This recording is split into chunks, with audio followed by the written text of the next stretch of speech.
ನಾನು ಇವಾಗ ಅಲ್ಹಮ್ದುಲಿಲ್ಲಾ it's been 9 years, 9 ವರ್ಷ ಆಗಿದೆ ನನಗೆ ಎಕ್ಸ್ಪೀರಿಯನ್ಸು ಕಂಪ್ಯೂಟರ್ ಫೀಲ್ಡ್ನಲ್ಲಿ. Allah says in Quran, for my servants help will come from unimaginable sources.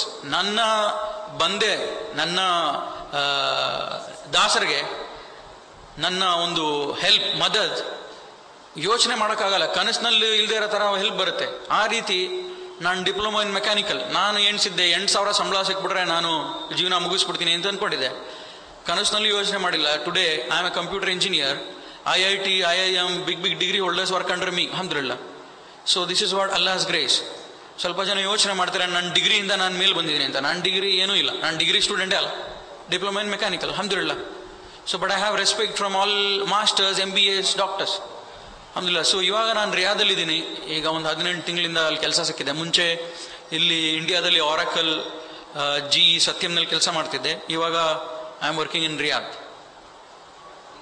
ಸೃಷ್ಟಿಕರ್ತನ ಕಡೆಯಿಂದ ಗ್ರಂಥಾವತಿ ಎನ್ನುವ ಇಂದಿನ ಮುಸ್ಲಿಮರಿಗೆ ಮತ್ತು ಯಾವುದೇ ದೈವಿಕ ಗ್ರಂಥ ಇಲ್ಲದ ಹಿಂದೂಗಳು ಇಬ್ಬರಲ್ಲಿ ಯಾರು ಉತ್ತಮ?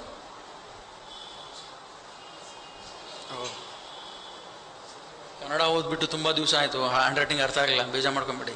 ಸೊ ಅವ್ರು ಹೇಳೋ ಕ್ವಶನ್ ಏನಂದರೆ, ಮುಸ್ಲಿಮ್ಸ್ಗೆ ಬುಕ್ ಇದ್ರೂ ಅವ್ರು ಉತ್ಮಾನ ಇಲ್ಲ ಹಿಂದೂಗಳು ಉತ್ಮಾನ ಅಂತ ಕೇಳೋದ. ಸೊ ಇದನ್ನ ಮುಸ್ಲಿಮ್ಸೇ ಇವಾಗ ಅವ್ರವ್ರ ಕೆಲಸ ಏನೇನು ಮಾಡ್ತಾ ಇದಾರೆ ಅವರೇ ಆನ್ಸರ್ ಕೊಡ್ತಾ ಇದ್ದಾರೆ. So sister should know, Muslims ನಿಜ ಇಟ್ಕೊಂಡು ಮನೇಲಿ ಕೂತಿದ್ದಾರೆ, ಯಾರಿಗೂ ಹೇಳ್ದೆ ಬಚ್ಚಿಟ್ಕೊಂಡು ಮನೇಲಿ ಕೂತಿದ್ದಾರೆ. ನಿಜ ಇಲ್ದೇನೆ ಇವರು ನಿನ್ನೆ ಯಾರೋ ಹೇಳ್ತಾ ಇದ್ರು, ಬೇರೆ ಬೇರೆ ಸಂಘದವರೆಲ್ಲ ಹೋಗ್ಬಿಟ್ಟು ವ್ಯಾಲೆಂಟೈನ್ಸ್ ಡೇನ ತಡೆಯೋದು, ಡಿಸ್ಕೋನ ನಿಲ್ಸೋದು, ಕುಡಿಯೋದನ್ನ ನಿಲ್ಸೋದು, ಇದು ಯಾರ ಕೆಲಸ? ಯಾರ ಕೆಲಸ ಇದು? ಮುಸ್ಲಿಮ್ಸ್ ಕೆಲಸ ತಾನೆ. ನಾವೇನು ಮಾಡಿದೀವಿ, ಅದಿದೆ ಬುಕ್ ಒಳ್ಳೆ ಪೇಪರಲ್ಲಿ ಹಾಕ್ಬಿಟ್ಟು ಒಳಗಡೆ ಮನೇಲಿ ಮುಚ್ಚಿಟ್ಟಿದ್ದೀವಿ ಅಷ್ಟೇ. ಊಟ ಆಯಿತು, 5 ಸಲ ನಮಾಜಿಗೆ ಬಂದ್ವಿ, ರಂಜಾನಲ್ಲಿ ರೋಜಾ ಇಟ್ಬಿಟ್ವಿ, ತರಾವಿ ಮುಗೀತು, ಅಷ್ಟೇ ಮುಗೀತು ನಮ್ಮ ಕೆಲಸ. ಬೇರೆ ಯಾರೋ ಮಾಡ್ತಾ ಇದ್ದಾರೆ. ಸೊ ನಮಗೆ ಗೊತ್ತು ಯಾರು ಉತ್ತಮ ಅಂತ, ನಾನು ಹೇಳೋದಕ್ಕೆ ಇಷ್ಟಪಡಲ್ಲ. ಈ ನನ್ನ ಫ್ರೆಂಡ್ಸು ಈ ಥರ ಕೇಳಿದ್ರು ಒಂದ್ಸಲ. ನಾನು ಮೈಸೂರಿಗೆ ಹೋಗಿದ್ದೆ ಇಸ್ಲಾಂ ಕಬೂಲ್ ಆದಮೇಲೆ, ಜುಮ್ಮಾ ಟೈಮು, ಜುಮ್ಮಾ ನಮಾಜ್ ಹೋಗಿದ್ದೆ. ನನ್ನ ಫ್ರೆಂಡ್ಸ್ ಕೇಳಿದ್ರು, ಏನು ನೀನು ಮಸೀದಿಲಿ ಅಂತ ಕೇಳಿದ್ರು. ನಾ ಹೇಳಿದೆ ಇಲ್ಲ, ಜುಮ್ಮಾ ನಮಾಜ್ ಬಂದಿದೆ ಅಂತ ಹೇಳಿದೆ. ಅವ್ರು ಹೇಳಿದ್ರು, ಸರಿ ಮುಸ್ಲಿಂ ಆಗೋದು ಹಿಂದೂ ಆಗೋದು ಇದೆಲ್ಲ ಒಳ್ಳೆ ಬಾಂಧವ್ಯ ಬರುತ್ತೆ ಹಾಗೆ ಅಂತ ಹೇಳಿದ್ರು. ನಾನು ಚೆನ್ನಾಗಿ ಬೈದೆ, ನಿಮ್ಮ ಹತ್ರ ನಿಜ ಇಟ್ಕೊಂಡು ನೀವು ಈ ರೀತಿ ಮಾತಾಡೋದ ಅಂತ ಅವ್ರಿಗೆ ಒಂದು ದೊಡ್ಡ ಲೆಕ್ಚರ್ ಕೊಟ್ಟು ಆಮೇಲೆ ಅವ್ರು ಹೇಳಿದ್ರು, ಹೇಗೆ ನಂಬೋದು ನೀನು ನಿಜವಾಗ್ಲೂ ಮುಸ್ಲಿಂ ಆಗಿದೆ ಅಂತ? ನಾವೇನೋ ನೀವೆಲ್ಲ ಬಾಂಬ್ ಹಾಕಕ್ಕೆ ಬಂದಿದ್ದೀನೋ ಅನ್ಕೊಂಡ್ಬಿಟ್ವಿ ನಾವು ಅಂತ ಹೇಳಿದ್ರು. ನೀನು ಅಷ್ಟು ಕಟ್ಟರಾಗಿದೆ, ಮನೇಲಿ ಒಂದು ಗ್ಲಾಸ್ ನೀರು ಕೂಡ ಕೊಡ್ತಾ ಇರಲ್ಲ ನೀನು ನಮಗೆ, ಇವತ್ತು ನೀನು ಮುಸ್ಲಿಂ ಅಂದ್ರೆ ಹೇಗೆ ನಂಬೋದು ಅಂತ. ನಾನು ಹೇಳಿದೆ, ಏನು ನೀವು ಫ್ರೆಂಡ್ಸ್ ಅಂತ ಬರೀ ನೇಮ್ ಸೇಕ್ ಹೇಳ್ತೀರಾ, ಆದರೆ ನೀವು ದೊಡ್ಡ ಮೋಸಗಾರರು. ನೀವು ಕ್ಲಾಸ್ನಲ್ಲಿ ನಾನು ನಿನ್ನ ಫ್ರೆಂಡ್ ಅಂತ ಹೇಳ್ತೀರಾ, ನಿಜ ಇಟ್ಕೊಂಡು ಬಚ್ಚಿಟ್ಟಿದ್ದೀರಾ ಮನೇಲಿ.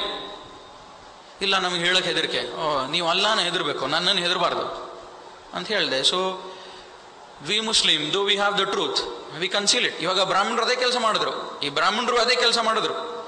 ವೇದಗಳಲ್ಲಿ ಬರ್ದಿದೆ ಮೂರ್ತಿ ಪೂಜೆ ಮಾಡೋದು ತಪ್ಪಂತ.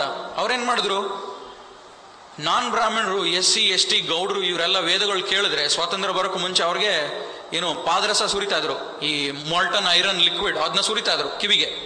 ಬೇರೆ ಯಾರು ಬ್ರಾಹ್ಮಣರು ಬಿಟ್ರು ಬೇರೆ ಯಾರು ಕೇಳಬಾರ್ದು ವೇದಗಳು ಅಂತ. ಅವ್ರು ಯಾವ ರೀತಿ ಸತ್ಯನ ಮುಚ್ಚಿಟ್ರಂದ್ರೆ ಅವ್ರ ಮಕ್ಕಳಿಗೆ ಗೊತ್ತಿಲ್ಲ ಇವತ್ತು ವೇದಾಜಲ್ಲಿದೆ ಅಂತ, ಆ ರೀತಿ ಮುಚ್ಚಿಟ್ಟಿದ್ದಾರೆ. ಸೊ ಮುಸ್ಲಿಮ್ಸ್ ಅದೇ ಟ್ರ್ಯಾಕಲ್ಲಿ ಹೋಗ್ತಾ ಇದಾರೆ. ಇವಾಗ ಕುರಾನ್ನ ಮನೇಲಿ